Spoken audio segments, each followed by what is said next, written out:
What is up, guys? Kid from Sunset Park, and welcome back to Road to the Ring Episode 5 in the ALCS facing the Blue Jays. On the hill for them is R.A. Dickey. He has the infamous knuckleball that is absolutely filthy in this game. It moves so much, and that's the first pitch of the at-bat I get. And they end up sending one straight to the third baseman on the line. Couldn't do anything with that knuckleball. It moved way too much, and it's a very difficult pitch to hit in this game. But I'm up here in my second at-bat of the game in the third inning. We're down 3-0, and I'm just thinking you got to put it in play with the bases loaded, try to score a run.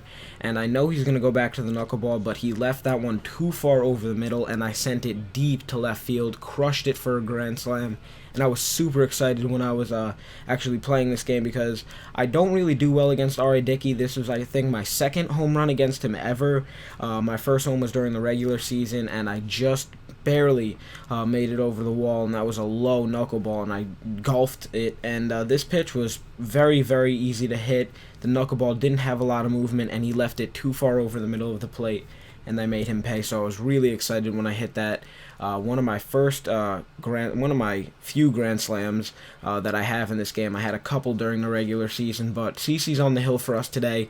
JPR and Sabia's on the mound. He ends up hitting one down the third base line. I try to turn two, but I end up getting the lead runner at second.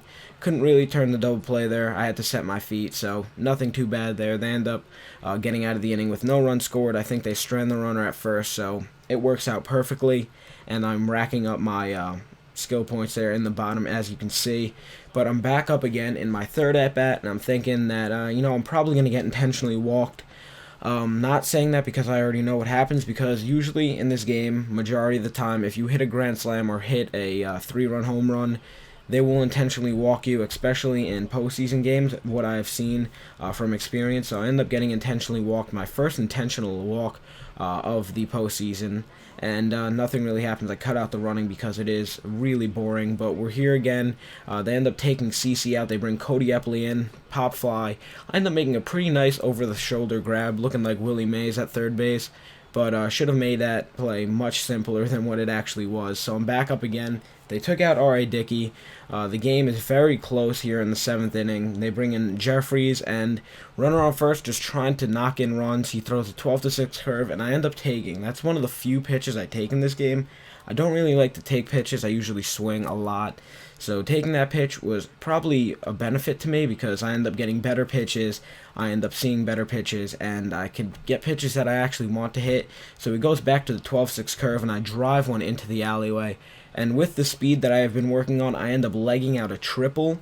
So that's my first triple of the postseason. A lot of first time things in this game. My grand slam, intentional walk, and triple. But I did have a couple of triples during the regular season, but they are quite rare for me. I don't really hit them that much.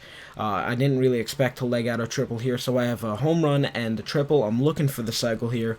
Really bad. Runner on second. Jeffries is still in the game in the 9th. The game is all tied up, and I know I just got to put it in play.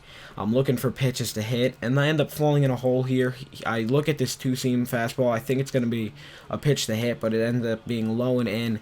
Couldn't really do anything. Thought I was going to strike out here, but he ends up leaving a very, very fat 12-6 curve over the middle of the plate, and I drive one again into the alleyway to the wall. I end up stopping at second. I wouldn't have had the triple. Melky's out there in left with a good arm, so I wasn't even going to bother. I just said, let me stay at second.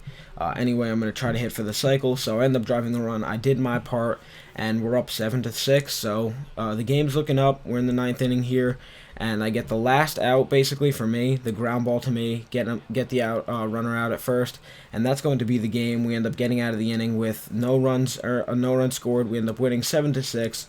And moving on to Game 2, which will be in a couple of days. I will upload that video. So hopefully you enjoyed this video, guys. Don't forget to leave it a like. It would be really appreciated. I end up winning Player of the Game for this game, and I'm going to leave you the little cutscene at the end so you guys can watch it. Hear from the announcers on what I did, hear their part. So again, hopefully you enjoyed the video. Don't forget to leave it a like. And if you're new to the channel, don't forget to click subscribe. I'll be uploading videos as much as possible. So Kid from Sunset Park, I'm out. Peace. Now look at our player of the game, a standout performance deserving of the recognition today. The doctor with an exceptional effort in this one. Well, you talk about a guy who had the power swing working in this one. The slugging percentage is going to go through the roof. He didn't hit for the cycle, but he had just about everything else you can get to be that close. Nobody is going to hold this game against him, believe me. What an outstanding affair. Gary, as a ball club, you really want to come out and dictate the tempo right from the start of a series.